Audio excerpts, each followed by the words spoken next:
It was December of 1986. It was indeed just a few days before Christmas, and it was also indeed a very merry and momentous occasion for Jamaica. It was the arrival at the Sangster International Airport of the supersonic jet, the Concorde.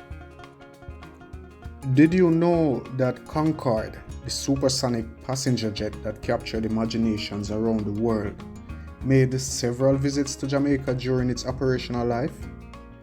Let's take a closer look at this remarkable chapter in aviation history.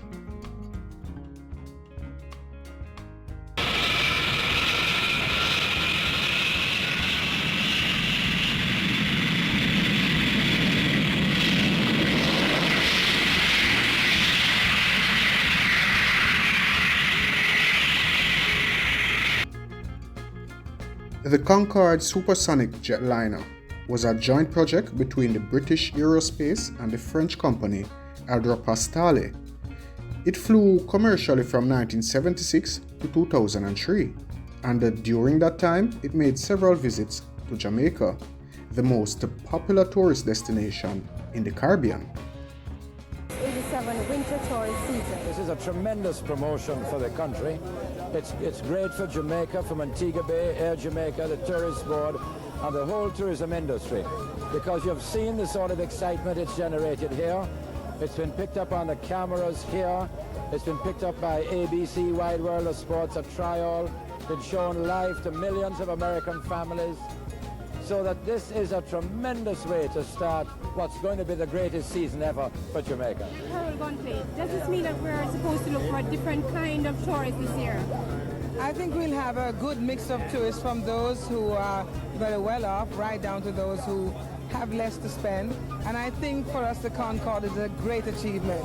It's added so much prestige to our island as a tourism destination, and it has been carried all over the world in the press. Air Jamaica has done a tremendous job in bringing the Concorde to Jamaica, and we appreciate it on behalf of tourism.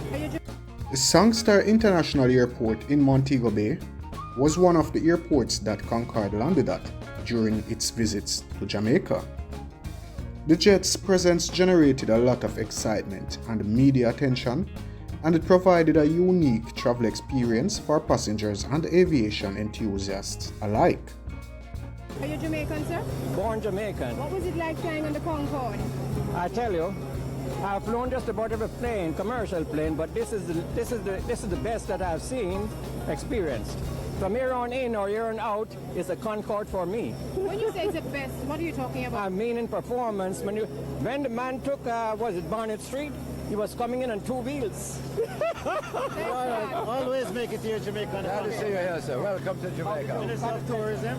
Edwin Williams here. Delighted to have you with What a us. pleasure. Good. How to do? President of the airline. Okay. And the Carl Gunplay Tourism. How to do? How to do? Nice meeting you. Welcome home. Sure, man. Thank you. When you go back, I'll be happy to have you all Oh, back. yes, I'll certainly do that. Mrs. Thomas. Yes. I understand you're coming all the way from London and you're Yes. Jamaican. Yes. How was it flying on the Concorde? Was beautiful. Words couldn't explain how gorgeous it was. We hope that this will be something that continues instead of. What about you, Mr. Thomas? Oh, very lovely, very lovely. I wish everybody could get a ride off it. Is it any different serving on the Concorde as against our normal 747 or A300? I would say absolutely it is, yes. Can you define that absolutely for us? Everybody is first class to begin with, whereas on the 747 it's a limited amount, right? On the Concorde, everybody's first class. It carries 100 first class passengers, and nothing is supposed to go wrong on the Concorde at any time. It must be perfect. So that's the difference.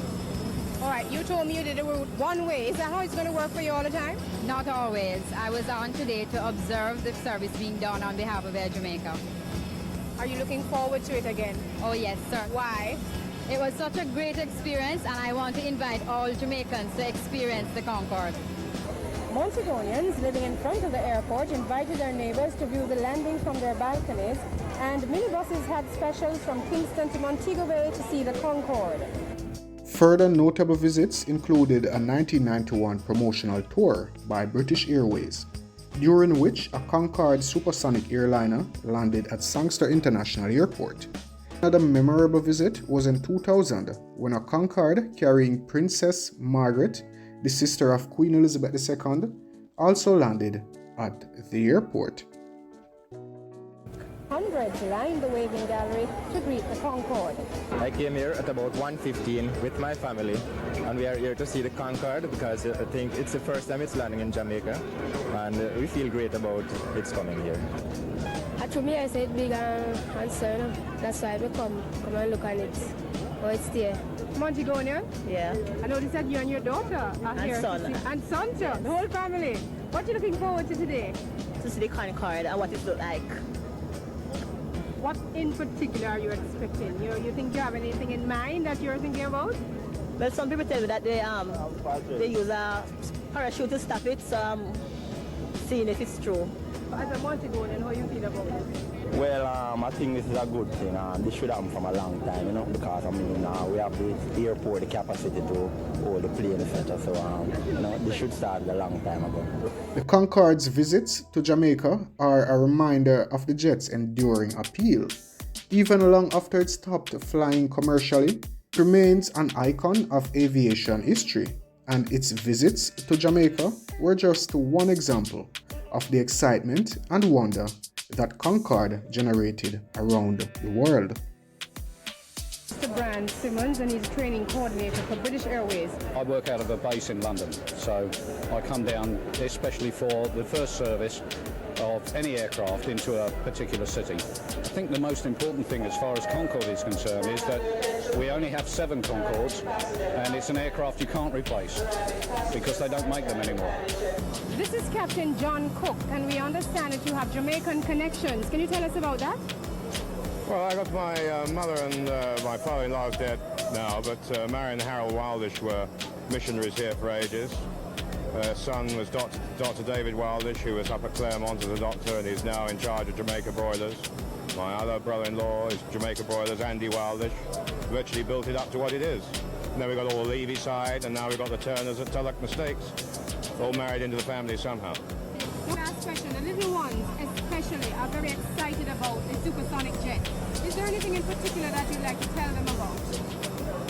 Well, nothing really. I mean, like altitude and how far? Well, I mean, we start our cruise at Mark II, which is at 50,000 feet, so you're above all the weather and everything. You're then traveling at 1 mile every 2 3/4 seconds, or 23 miles a minute. But you don't know it. You don't know. And that's it for today's Did You Know segment. Thanks for watching, and don't forget to subscribe for more fascinating stories from all around Jamaica.